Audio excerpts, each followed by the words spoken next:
Sir, முதலமைச்சர் அவர்களுடைய பிறந்தநாளை முன்னிட்டு இன்றைக்கு காலையில ஒரு காணொலியை வெளியிட்டிருக்காரு. அதுல அவர் சொல்லியிருக்கக்கூடிய விஷயம் என்னன்னா, பிறந்தநாள் கொண்டாட்டங்கள்ல பெருசா நான் பண்றதில்ல. இருந்தாலும் கழக உடன்பிறப்புகள் எல்லாரையுமே நான் சந்திக்கிறேன் அப்படின்றத சொல்லியிருக்காரு. இன்னொரு பக்கம் ஒரு முக்கியமான விஷயத்த முன் வச்சிருக்காரு. இப்போ நம்ம எல்லாரும் என்ன ஃபேஸ் பண்ணிட்டு இருக்கோம்னா, மும்மொழி கொள்கைக்கான திணிப்பு, ஹிந்தி திணிப்பு, இதை தாண்டி தொகுதி மறுசீரமைப்பு, இந்த பிரச்சனைகளை நம்ம ஃபேஸ் பண்ணிட்டு இருக்கோம். இதை எல்லாரும் நம்ம எதிர்த்து போராடணும், எல்லாரும் ஒன்னா சேரணும் அப்படின்ற ஒரு விஷயத்த முன் வச்சிருக்காரு. இதை பத்தி நம்ம பேசி நிகழ்ச்சியை தொடங்கணும். சரியா இருக்கும். முதலமைச்சருடைய இந்த செய்தியை பிறந்தநாள் செய்தி அவர் தமிழ்நாடு போராடும் தமிழ்நாடு வெல்லுங்கிற அந்த செய்தி என்பது ஒரு அறைகோலாக தான் பார்க்குறேன். குறிப்பாக இது ஒரு தேர்தலுக்கான ஒரு விஷயமாகவோ அல்லது அரசியலுக்கான ஒரு செய்தியாகவோ இல்லாமல் திராவிட இயக்கம் குறிப்பாக திமுக அரசியலில் என்ன செய்து கொண்டிருக்கிறது அப்படிங்கிறது, இந்த அரசியலை 49 ஒரு ஒரு மழை நேரத்தில் செப்டம்பர் மாதம் தொடங்கிய அந்த இளைஞர்களால் துவங்கப்பட்ட அந்த ஒரு இயக்கம் இருக்குது பார்த்தீங்களா, அதில் வயது அதிகப்படுத்திய ஒரு நபர்னு பார்த்தீங்கன்னா அன்றைக்கி அண்ணா தான் இருந்தார். 39 வயசு அண்ணா தான் இருந்தாரே தவிர மீதி பூராமே தம்பிமார்கள் தான் இருந்தாங்க. அப்படியேப்பட்ட இளைஞர்கள் மத்தியில் என்ன ஒரு நெருப்புடன் அந்த இயக்கத்தை தொடங்கினாங்களோ அதே நெருப்புடன் தான் இன்றைக்கு இருக்கக்கூடிய தலைவர்லேருந்து தொண்டர் வரைக்கும் இருக்காங்க அப்படிங்கிறதுக்கான எடுத்துக்காட்டாக தான் நம்ம பார்க்கணும். குறிப்பாக லண்டன் நகரம் வீழ்த்தப்பட்ட போது முதல் முறை அட்டாக் பண்ணிட்டு போயிடுச்சு, நாஜி படையில் அட்டாக் பண்ணிட்டு போயிடுச்சு. ஒட்டுமொத்த லண்டன் நகரமும் தீக்கிரையாக்கப்பட்டு அதில் ஒட்டுமொத்த ஹைரைஸ் பில்டிங் அன்றைக்கி இருந்த ஒரு 6 மணி கட்டடங்கள் முதற்கொண்டு எல்லாமே தூள் தூளாக நொறுங்கி போயிடுச்சு. இப்படியான சூழலில் சர்ச்சில் ஒரு வாசகம் சொல்லுவார், London will take it again அப்படின்னு சொல்லுவார். லண்டன் வில் நாட் ஃப்ரெஞ்ச் அப்படிம்பார். அந்த மாதிரியான ஒரு சொல் அதுதான் அந்த லண்டன் மாநகரத்தை அந்த இங்கிலாந்து நாட்டை எழுந்து உட்கார செய்தது. ஏன்னா மீண்டும் நாஜி படைகளுடைய போர் விமானங்கள் அலையலையாக வந்து கொண்டிருக்கின்றனங்கிற ஒரு செய்தி வரும் பொழுது மக்கள் மத்தியில் இடிந்து போன அந்த லண்டன் மாநகரத்திலிருந்து சர்ச்சிலுடைய அந்த பேச்சு என்பது அவ்வளோ ரொம்ப முக்கியமான விஷயமா இருக்கும். ஏன்னா வரக்கூடிய அடுத்த அழிவை பற்றி ஒரு அழிவு நம்மை நோக்கி வருகிறது என்றால் நாம் அதை சந்திக்க தயாராகும். we are ready to face it. London will not flinch. London பின்வாங்காது. we will take it again. அப்படி நாங்கள் மீண்டும் அதை சந்திப்போம்ங்கிற எதை அடிப்படையாக சொல்கிறேன்னா, இந்தி திணிப்பை அடிப்படையாக சொல்கிறேன். நாம் இந்தி திணிப்பை நாம் இதற்கு முன்பாக நாம் சந்தித்திருக்கிறோம். ஒவ்வொரு முறையும் சந்தித்திருக்கும் போதும் அதற்கு எதிராக நாம் நின்று அறவழியில் நின்று தமிழ்நாடு களத்தில் வெற்றி பெற்று தன்னுடைய தனித்தன்மையை நிலைநாட்டி இருக்கிறது. இப்போ மீண்டும் 3வது முறையாக ஒரு தாக்குதல் தமிழ்நாட்டை நோக்கி தமிழ் இனத்தை நோக்கி வரும் பொழுது அதற்கு தளபதியாக அண்ணாவை எப்படி தளபதினு சொன்னாங்களோ அதே மாதிரி இன்றைக்கி தளபதினு சொல்ல நம்ம பேர் சொல்லி தமிழ் திமுகவுடைய தலைவரை சொல்கிறாங்க பார்த்தீங்களா, அவருடைய தலைமையில் இது எதிர்க்க போகிறாங்க. இந்த போர் என்பது பண்பாட்டு போர், வரலாற்று போர். இந்த போரை மீண்டும் அவர் தலைமையில் எடுக்கிறோங்கிறது தான் அவருடைய செய்தியாக இருக்குது. தமிழ்நாடு போராடும் தமிழ்நாடு வெற்றி பெறுங்கிறது சர்ச்சில் நாஜி படைகளுக்கு எதிரான சொன்ன சொற்களைப் போலவே வலிமையான சொற்கள் தான் நம்ம பார்க்குறேன். உண்மையாலுமே இது ஒரு தேர்தலுக்காகவோ அரசியலுக்கானவோ நடவடிக்கை கிடையாது. இது ஒரு பண்பாட்டு படையெடுப்புக்கு எதிரான ஒரு போர் முழக்கம். ஒரு தலைவன் என்பவன் எப்படி இருப்பான்ங்கிறதுக்கான ஒரு எடுத்துக்காட்டு தான் இது. அதாவது தன்னுடைய பிறந்த நாளை கூட ஒரு ஒரு அரசியல் ஒரு எதிரிகளுடைய தாக்குதலிலிருந்து தமிழ்நாட்டை காப்பதற்கான ஒரு போர் முழக்கமாக முன்வைக்கிறாங்கிறத நான் பார்க்குறேன். கண்டிப்பாக ஒரு பாதுகாப்பான கரங்களுக்குள்ள தான் தமிழ்நாடு இருக்குது அப்படிங்கிறதுக்கான எடுத்துக்காட்டு தான் இந்த அறிவிப்பு. அதே மாதிரி தொகுதி மறுசீரமைப்பு அப்படின்ட்டு சொல்லும்போது இங்கே தமிழ்நாட்டுக்கான அந்த தொகுதிகள் குறையும் அப்படின்ட்டு முதலமைச்சர் அவர்கள் சொல்லியிருந்தாரு. 8 தொகுதிகள் குறையும் அப்படின்னு. ஆனா இப்போ அமித்ஷா என்ன சொல்றாரு, தமிழ்நாட்டுக்கு தொகுதிகள் குறையாது அப்படின்ற மாதிரி சொல்லியிருக்காரு. அப்புறம் என்ன பாதிப்பு அப்படின்றது அமித்ஷா போய் சொல்றாரு. உள்துறை அமைச்சர், இந்தியாவுடைய உள்துறை அமைச்சர் போய் சொல்லுகிறார் அப்படின்னு சொல்ல முடியும். ஏன்னா தமிழ்நாட்டுக்கு தொகுதி குறையாதுன்னா அப்போ இவங்களுடைய என்ன பண்ண போறாங்கிற ஒரு வெட்ட வெளிச்சம் ஆயிடுச்சு. இது அண்ணாமலை என்ன சொன்னார், அப்படி ஒரு பேச்சே இல்லைன்னா. பாஜகவை சேர்ந்த மற்றவர்கள் என்ன சொன்னாங்க, அப்படி ஒரு எண்ணமே எங்களுக்கு இல்லைன்னாங்க.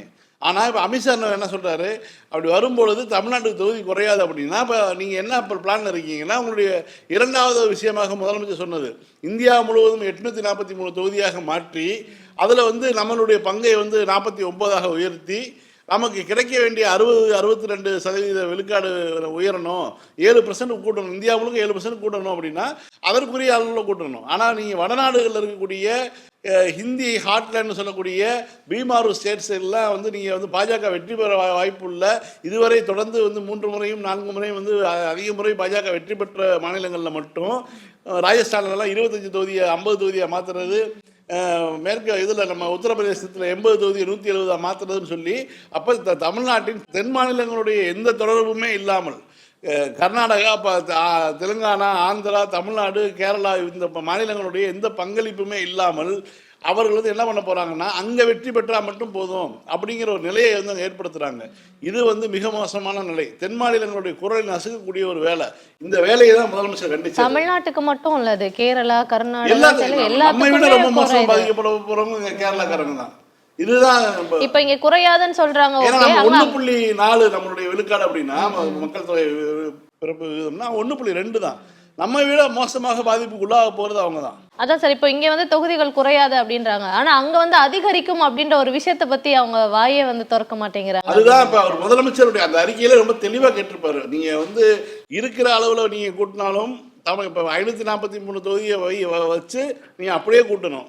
அது இல்லாமல் நீங்கள் வந்து தொகுதியை அதிகரிக்க போகிறோம் அப்படின்னா அது வந்து எந்த அடிப்படையில் அதிகரிக்கிறோம்னா தமிழ்நாட்டுக்கான பங்களிப்பும் இந்திய அளவில் எந்த அளவுக்கு இருக்குதோ அதே அளவுக்கு இப்போ இருக்க மாதிரி தமிழ்நாட்டுக்கான ஒரு நாடாளுமன்ற உறுப்பினர்கள் எந்த அளவுக்கு இப்போ 543 ஒரு 39 உறுப்பினர்கள் உள்ளது எத்தனை சதவீதம், அந்த விழுக்காட்டுக்கு அது 7.8% வருதோ அந்த விழுக்காட்டின் அடிப்படையில் தான் நீங்கள் எங்களுக்கு ஒதுக்கணுமே தவிர நீங்கள் வந்து மக்கள் தொகை அடிப்படைங்கிற பேரில் வந்து நீங்கள் வந்து ஏமாற்றக்கூடாது அப்படிங்கிற ஒரு கோரிக்கை வச்சுருக்காரு.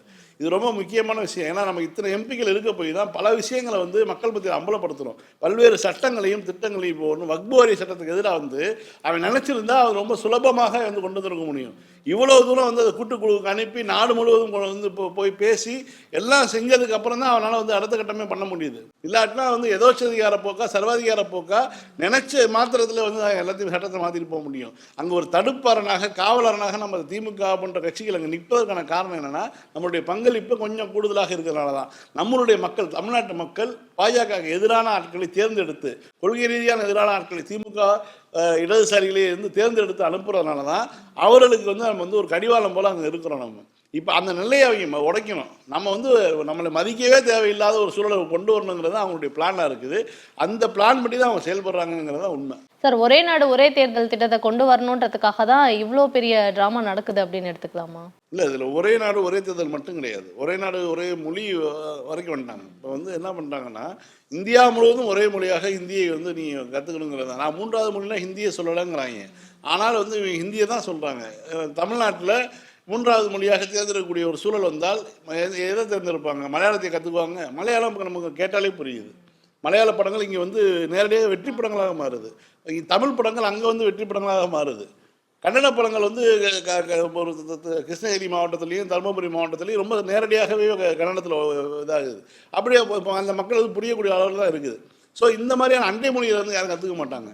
அப்போ வந்து நீங்கள் என்ன பண்ணுறீங்க, ஒன்றிய தேர்ச்சிகள்லாம் பரீட்சைகள்லாம் பார்த்தீங்கன்னா தேர்வுகள்லாம் நீங்கள் ஒன்றிய அரசினுடைய வேலைவாய்ப்புகள்லாம் வந்து ஹிந்தியில் நடத்துகிறீங்க. அப்போ 3வது மொழியை கற்றுக்குவாங்க. இப்போ ஹிந்தி ஹிந்தி ஹிந்தின்னு இவங்க சொல்ல வச்சு அப்போ ஹிந்தி முக்கியம் போல இருக்கு அப்படின்ற ஒரு மனநிலையை வந்து உருவாக்குறாங்க அப்படின்னு. ஆனால் நேற்றைக்கு தமிழ்நாடு அண்ணா வந்து சொல்லுவாங்க. அண்ணா வந்து திராவிட நாடு கோரிக்கையை பற்றி பேசும் பொழுது நாடாளுமன்றத்தில் வெடிகுண்டை வீசினார் அண்ணான்னு தான் சொல்லுவாங்க. அதாவது பகத்சிங்குக்கு பிறகு 2வது நபர் அப்படின்னு. பகத்சிங் வந்து உண்மையான வெடிகுண்டை வீசினார். ஆனால் அண்ணா வந்து ஒரு தனிநாடு கோரிக்கைங்கிற பேரில் வந்து அவருடைய கருத்தின் மூலமாக ஒரு வெடிகுண்டை வீசினார்னு சொல்லி அண்ணாவை மேற்கோள் காட்டுவாங்க.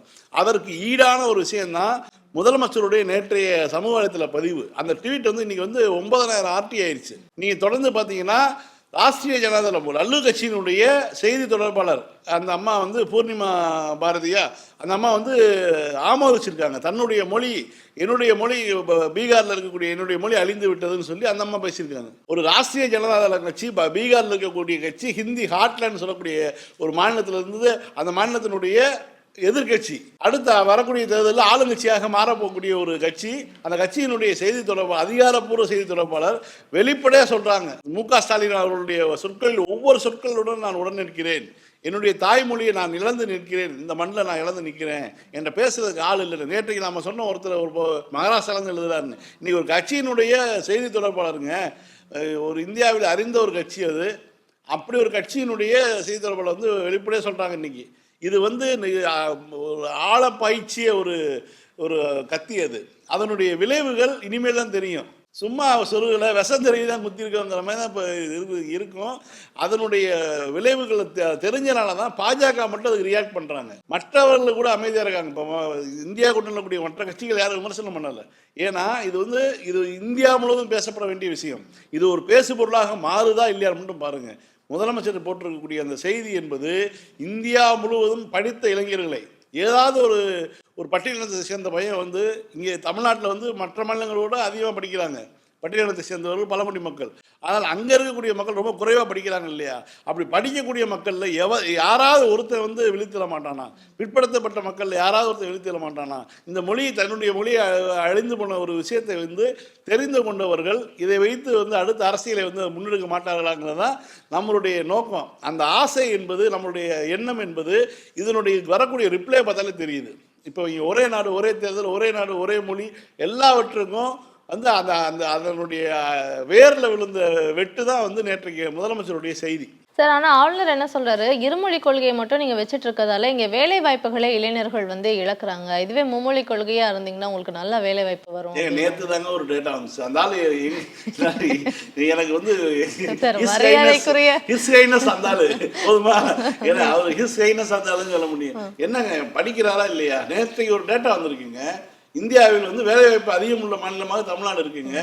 நிறுவனங்கள் அதிகம் உள்ள மாநிலமாக மகாராஷ்டிரா இருக்குங்க. நிறுவனங்கள் அதிகமுள்ள மாநிலங்களாக மகாராஷ்டிரா இருக்குது. வேலைவாய்ப்பு அதிகமுள்ள மாநிலமாக நேற்றைக்கு வந்துக்குங்க. நேற்றைக்கு ஆங்கிலத்தை தினசரியில் வந்திருக்குங்க.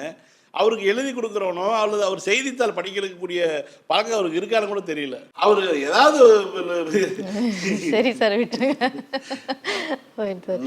அதே மாதிரி இங்கே ஐஐடிக்கு வந்து தர்மேந்திர பிரதான் அவர்கள் ஒன்றிய கல்வித்துறை அமைச்சர் வர மாதிரி இருந்தது. ஆனால் இங்கே அவருக்கு இருக்கக்கூடிய எதிர்ப்பை பார்த்துட்டு அவர் வரல. இணை அமைச்சரை வந்து அமைச்சு வச்சிருக்காங்க. ஆனால் காணொலி மூலமாக அவர் பேசியிருக்காரு. வணக்கம் சொல்லி தான் ஆரம்பிச்சிருக்காரு. தமிழ்நாட்டில் வந்து பொருளாதாரம், இந்திய அளவில் பொருளாதாரம் வளர்றதுக்கு தமிழ்நாடு வந்து ரொம்ப ஹெல்ப்ஃபுல்லாக இருக்குன்ட்டுலாம் பேசியிருக்காரு. முதல்ல ஒருத்தர் சொன்னீங்களே அந்த காம்பவுண்டுக்கு பக்கத்து காம்பவுண்டுக்காரு, அங்க போய் சொல்ல சொல்றீங்களா? இப்போ எடப்பாடி பழனிசாமி வந்து தாவேக்காக்கு பதிலடி கொடுக்குற மாதிரி ஒரு விஷயத்த வந்து பேசியிருக்காரு. என்னன்னா, இங்க இருக்கக்கூடிய எல்லாருமே ஆளுங்கட்சிக்கு எதிரான மதநிலையில இருக்கும், எல்லாருமே வந்து எதிர்கட்சிகள் தான். ஆனா சட்டமன்றத்துல பிரதான எதிர்கட்சி யார் அப்படின்னா அது அதிமுக தான். அந்த அளவுக்கு மக்கள் வந்து எங்களுக்கு அங்கீகாரம் கொடுத்து வச்சிருக்காங்க. கத்தியில் வேணா நீங்கள் இருக்கலாம், களத்தில் நாங்கள் தாண்டி அப்படிங்கிற மாதிரி சொல்கிறாரு. இப்போ தான் வந்து எடப்பாடி பழனிசாமி தனக்கு போட்டியான தகுதியான ஒரு கட்சியை வந்து கண்டுபிடிச்சிருக்கேன்னு நினைக்கிறேன். ஓகே, 2 பேரும் போய் யாருன்னு ட்ரெண்டு போட்டு விளையாடட்டும் அப்படி தான் நம்ம சொல்ல முடியும். வேற என்ன சொல்கிறது? ஏன்னா எடப்பாடி பழனிசாமியினுடைய இதுக்கு வந்து அவர் பிரதான எதிர்கட்சி தான். எதிர்கட்சினா எவ்வளோ விஷயங்களை மீண்டும் மீண்டும் வந்து ஒரு கல்வி அமைச்சர், இந்திய கல்வி அமைச்சர் வந்து தமிழ்நாட்டில் வந்து மும்மொழி கொள்கையை பற்றி பேசுகிறார். ஒரு போராட்டம் வச்சுருக்கோம். மாணவரணி அதிமுகவில் வந்து மாணவரணி ஒன்று வச்சிருக்கியே, எதுக்கு வச்சிருக்கு? ஒரு இளம்பெண்கள் பாசன்னு ஒன்று வச்சிருக்கு, எதுக்கு வச்சிருக்கு? அதாவது ஒரு நேரட்டிவ் வந்து செட் பண்ணுறாங்க. தமிழ்நாட்டில் வந்து பாலியல் கொடுமைகள் அன்றாடம் நடைபெறுதுன்னு சொல்லி மிக மோசமான ஒரு குற்றச்சாட்டு அது. நீங்கள் வந்து இருக்கக்கூடிய குற்ற ஆவண காப்பகத்தினுடைய ஒன்றியத்தினுடைய குற்ற ஆவண காப்பகமாக இருக்கட்டும், தமிழ்நாட்டினுடைய டேட்டாவாக இருக்கட்டும், எதன் அடிப்படையில் எடுத்து பார்த்தாலும் இந்த பாலியல் குற்றச்சாட்டுங்கிறது வந்து பொய்யான விஷயம். குற்றச்சம்பவங்கள் 7 கோடி 8 கோடி மக்கள் இருக்கக்கூடிய நாட்டில் வெறும் 1.5 லட்சம் காவல்துறை தான் இருக்குது. இப்படி ஒரு நாட்டில் குற்றச்சம்பவங்கள் நடக்க தான் செய்யும். ஆனால் சட்டம் ஒழுங்கு எவ்வளோ தூரம் பாதுகாக்கப்படுகிறது? தமிழ்நாட்டில் எல்லோட ப்ராப்ளம் இருக்கா? இல்லை. சென்னையில் இருக்கா? இல்லை. தாம்பரத்தில் இருக்கா? இல்லை. இது பெரிய பெரிய மாநகராட்சிகளில் இருக்குதா? இல்லை. இதற்கு முன்பு இருந்த அளவு இருக்குதா? இல்லை. நீ ஆட்சி பண்ண அளவுக்கு இருக்குதா? இல்லை. அப்போ எதன் அடிப்படையில் எடப்பாடி பழனிசாமி வெக்கமே இல்லாமல் தமிழ்நாட்டில் சட்டம் ஒழுங்கு சரியில்லைன்னு பேசுகிறாரு? அவருடைய ஆட்சி காலம் இருக்கு இல்லையா, 2017 to 2021, அதனுடைய டேட்டாவை எடுத்து வச்சுட்டு பேசிட்டுங்க. அவர் கொள்ளை சம்பவமோ ஏங்க கொள்ளையில் அவர் பேரே அடிபடுதுங்க. அவரே ஒரு குற்றச்சாட்டப்பட்ட நபராக இருந்துக்கிட்டு அவருடைய பேரே அடிபடும் போது அவர் வந்து அடுத்த எனக்கு குறை சொல்லிட்டு இருக்காரு. என்ன கேட்குறேன், தமிழ்நாட்டுக்கு ஒரு இன்னல் வருதும்போது இலங்கை தமிழர் பிரச்சனையா, எம்ஜிஆர் பேருக்காவது கருப்பு சட்டையை போட்டு பண்ணார்ல ஒரு அரசியல், அதை கூட பண்ணுறது வக்கு இல்லையா உனக்கு? அதுதான் நம்மளுடைய கேள்வியாக இருக்குது. நீ தமிழ்நாட்டினுடைய எதிர்கட்சி தலைவர், யோசனை பண்ணிப்பார். எம்கேஎஸ் எதிர்கட்சி தலைவராக இருக்கும்போது எவ்வளவு ஒரு ஃபியரி லீடராக இருந்தார்.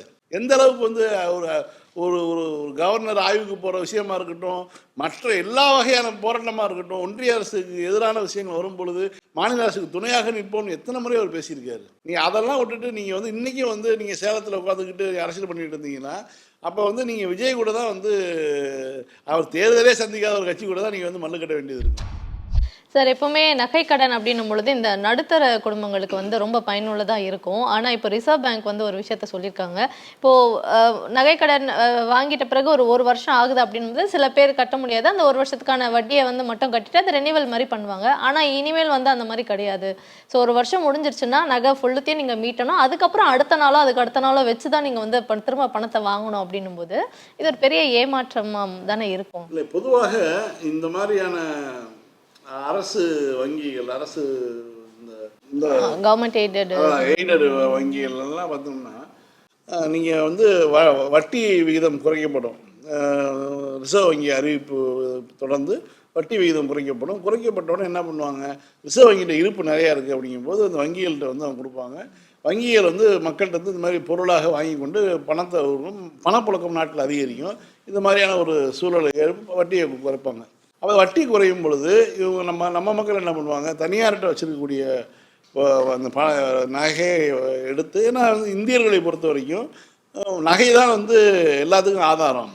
என்னால் வந்து ஒரு நிலம் வாங்கி போட முடியல, என்னால் வந்து ஒரு பிளாட் வாங்கி போட முடியல, என்னால் வந்து பெரிய சொத்து ஒரு வீடு வாங்க முடியல அப்படின்னா என்னுடைய அதிகபட்ச சேமிப்பு என்னவாக இருக்கும், ஒரு நகையாக இருக்கும், அவ்வளோதான். அது ஒரு மோதிரமாகவோ ஒரு கோல்டு காயினாவோ இதுதான் இருக்கும். நீ கோல்டு காயின் அடமானம் வாங்க மாட்டாங்க, நகைகளை தான் அடமானம் வாங்குவாங்க. அப்படி வாங்கும்போது அதை கொண்டு போய் ஒரு தேவைக்கு வரும்போது, ஒரு தேவை வரும்போது வந்து அடமானம் வைப்பதற்கு ரொம்ப சுலபமாக இருக்கும். என்னுடைய பெரும்பாலானோர் வந்து நடுத்தர வர்க்கமாக இருக்கும், அதில் ஏழை மக்களாக இருக்கக்கூடிய காலகட்டத்தில் இதுதான் வந்து ஒரே பொருளாக இருக்கும். இதை கொண்டு போய் நம்ம வைக்கிறோம், வட்டி குறைவாக தரோன்னு சொல்கிறாங்க, நம்பி கொண்டு போய் பேங்க்கில் வைக்கிறோம். பேங்க்கில் வச்சதுக்கப்புறம் வட்டியை கூட்டுறாங்க, வட்டி விகிதம் திடீர்னு உயருது. அது ஒன்று. இப்போ கொண்டு புதிய அறிவிப்பு என்பது ரொம்ப ரொம்ப மோசமான அறிவிப்பு. அதாவது நீங்கள் பேங்க்கில் போய் இன்றைக்கி வைக்கிறீங்க, இன்னொரு 4 நாள் கழிச்சு போய் திருப்புறீங்க, அல்லது 4 மாதம் கழிச்சு போய் திருப்புறீங்கன்னா, திருப்புறதுனா அன்றைக்கி வந்து நகையினுடைய மதிப்பு கூடியிருக்கும். மறு அடகு வைக்கிறீங்க அல்லது நகையினுடைய வட்டியை மட்டும் கட்ட விரும்புகிறீங்க அப்படின்னா, நீங்கள் மொத்த பணத்தையும் செலுத்தியதாக கணக்கில் எடுத்துக்கொண்டு நீங்கள் வட்டி தான் கொண்டு போயிருப்பீங்க. 1,00,000 வச்சுருக்கீங்கன்னா 4 மாதத்துக்கு வட்டி வந்து 2,400 கொண்டு போயிருப்பீங்க. 2,400 ப்ளஸ் லெஜர் சார்ஜ் ஒரு 50 ரூபாய் போட்டு 2,450 சொல்லுவார். அதுக்கு மீதி வந்து அந்த நீங்கள் பணம் 1,00,000 வச்சுருக்கீங்க இல்லையா, அது வந்து கேட்க மாட்டார் அந்த கேஷியர். நீங்கள் அந்த 1,00,000 கொடுத்ததாக வரவு வைத்து மீண்டும் மதிப்பீட்டாளர்கிட்ட கொடுத்து அந்த நகையை மதிப்பிட்டு உடனடியாக மறு அடகு வச்சதாக எழுதி அந்த வட்டியை போட்டு கழிச்சிட்டு இன்னும் வட்டி கிடையாது, புதிய வட்டி கணக்குன்னு சொல்லி அனுப்பி விட்ருவாங்க. இதுதான் நடைமுறையில் இருந்தது. இப்போ என்ன பண்ணுறாங்க, நீ நகையை வந்து பணத்தை வீட்டிலேருந்து கொண்டு வரணும், நகையை திருப்பிட்டு போயிடணும், திரும்ப வந்து உனக்கு பணம் தேவைன்னா நாளைக்கு வந்து திரும்ப வைக்கணும். அப்போ நீ வீட்டில் வரும்போது 1,00,000 வந்து அந்த 2,400 வட்டி மட்டும் கொண்டு வரக்கூடாது, கூட ஒரு 1,00,000 கொண்டு வரணும். அந்த 1,00,000 இருந்தால் நீங்கள் நகையவே அடமானம் வச்சுருக்க மாட்டேங்கிறது வந்து அடிப்படையான இது விஷயம். இப்போ இவங்களுடைய நோக்கம் என்னென்னா, அந்த தங்கம் அங்கே வந்து தேங்கக்கூடாது, நீ வந்து எடுத்துகிட்டு போய் விற்றுடணும். நீங்கள் எல்லா பேருந்துகள்லாம் எல்லா பக்கமும் விளம்பரங்கள்லாம் வருது இல்லையா, தங்கத்தை வந்து விற்றுருங்க, தங்கத்தை அங்கே விற்றுருங்கன்னு சொல்கிறதுக்கான காரணமே இந்தியாவில் தங்கம் வந்து ஸ்டாக்காக பணப்புழக்கம் குறையுது. அதாவது மக்கள் மத்தியில், அதாவது நடுத்தர மக்கள் மத்தியில் சேமிப்பு இருக்கக்கூடாதுன்னு பார்க்குறான் இந்திய அரசு. அது டெட் இன்வெஸ்ட்மெண்ட்டு அப்படின்னு இந்திய அரசு நினைக்குது. அப்போ அந்த பணத்தை வந்து நீங்கள் ஒரு பவுன் நகை வாங்கி வைக்கிறீங்கன்னா அதில் வந்து ஒரு 70,000 ரூபா மாட்டிக்குது. அந்த 70,000 அப்படியே முடங்கி கிடக்குது. அது வெளியில் வந்தால் தான் அது வந்து வட்டி அரசுக்கு வந்து வரியாக கிடைக்கும். பல வகையில் செலவு பண்ணுவீங்க. நீங்கள் ஒரு ஃப்ரிட்ஜ் வாங்குவீங்க, அதனுடைய ஒரு வரி காசு அரசுக்கு போகும். ஆனால் அதை மாநிலத்துக்கு தரமாட்டாங்க, அது வேறு விஷயம். நீங்கள் தமிழ்நாட்டிலே அதுக்குரிய வரியை செலுத்தினாலும் மாநிலத்துக்கு தரமாட்டாங்க.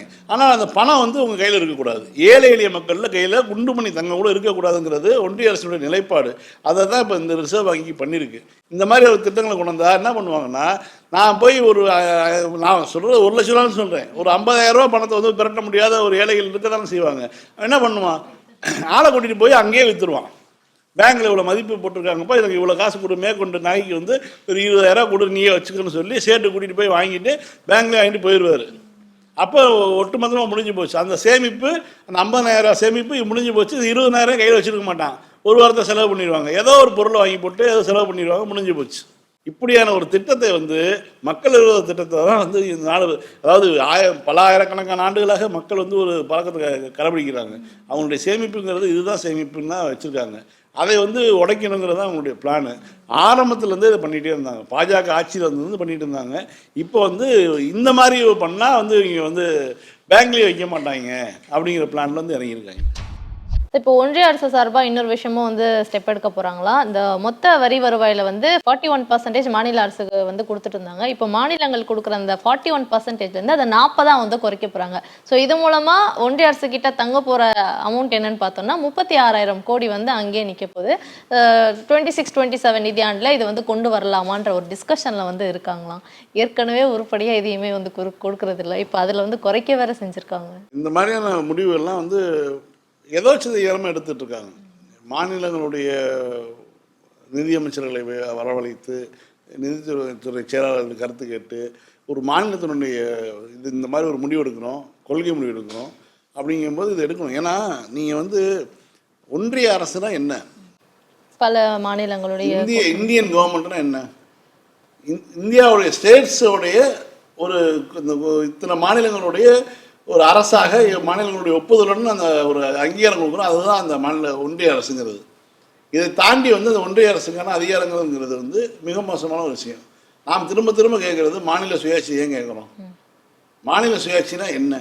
இப்போ அமெரிக்காவில் இருக்கிற மாதிரியான ஒரு ஃபெடரல் கவர்மெண்ட் தான் நம்ம கேட்குறோம். அதில் வந்து நம்ம ஒரு கல்வியோ மற்ற விஷயங்களோ நம்ம எல்லாமே வந்து முடிவு பண்ணிக்கக்கூடிய சட்டங்கள் உள்ள அது. நீ நிதியையும் இராணுவத்தையும் மட்டும் நீ வச்சுக்க கையில், நீ இதை இப்போ கையில் வச்சுக்க. இந்த மாதிரி மற்ற விஷயங்கள் நாங்கள் பார்த்துக்குறோம். அப்போ வந்து உள்ளூர் வரி விதிப்பு முறைகள்லாம் வந்து நீங்கள் வந்து ஊருக்கு கூட போட்டுக்கலாம். இப்போ அமெரிக்காவில் இருக்கக்கூடிய மாநிலங்களில் குறிப்பிட்ட நகரங்களில் அந்த மேயர் பார்த்து வந்து டேக்ஸ் போடலாம். அந்த நகரத்துக்கு இப்போ சென்னை மாநகராட்சிக்கு 1,500 கோடி ரூபா கடன் இருக்குங்கிறாங்க. ஆனால் 3,500 கோடி ரூபா கடன் இருந்துச்சு. ஆமாம், குறைஞ்சு நம்ம குறைச்சிருக்கோம். திமுக மேயர் வந்ததுக்கப்புறம் குறைச்சிருக்காங்க.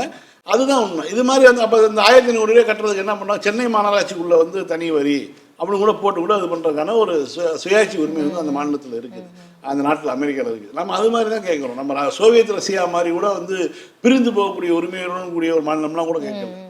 நம்ம வந்து அதாவது குறைந்தபட்சம் வந்து அமெரிக்கா மாதிரியான ஒரு ஃபெடரல் கவர்மெண்ட்டுக்கான ஒரு ஸ்டேட்டஸ் தான் கேட்குறோம். அதை தான் நம்ம வந்து ஒன்றிய அரசு எதிர்பார்க்கணும். ஏன்னா நம்ம எல்லோரும் சேர்ந்து தான் வந்து அது இந்திய அரசு. நம்ம இல்லாட்டினா அது இந்திய அரசே கிடையாது.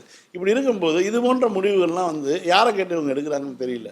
இதெல்லாம் வந்து இதெல்லாம் இப்போ எப்படி வரும்னா ஒரு நீர் பூத்த நெருப்பாக இருக்கும். ஒரு சூழலில் வந்து மக்களுக்கு கோபம் வரும்போது இது எல்லாமே வந்து பேசு பொருளாக மாறும். நீங்கள் வந்து எடுக்கிற முடிவுகள் மக்களுக்கு இந்த ஒரு மும்மொழி கொள்கையிலேருந்து எடுத்துக்கோங்க, எல்லா விஷயமுமே எல்லா மாநிலத்துலையுமே ஒரு நீர் பூத்த நெருப்பாக இருக்கும். ஒரு சூழல் வரும்போது அது உங்களுக்கே வந்து வினையாக மாறிவிடும் அப்படின்றது செய்தி.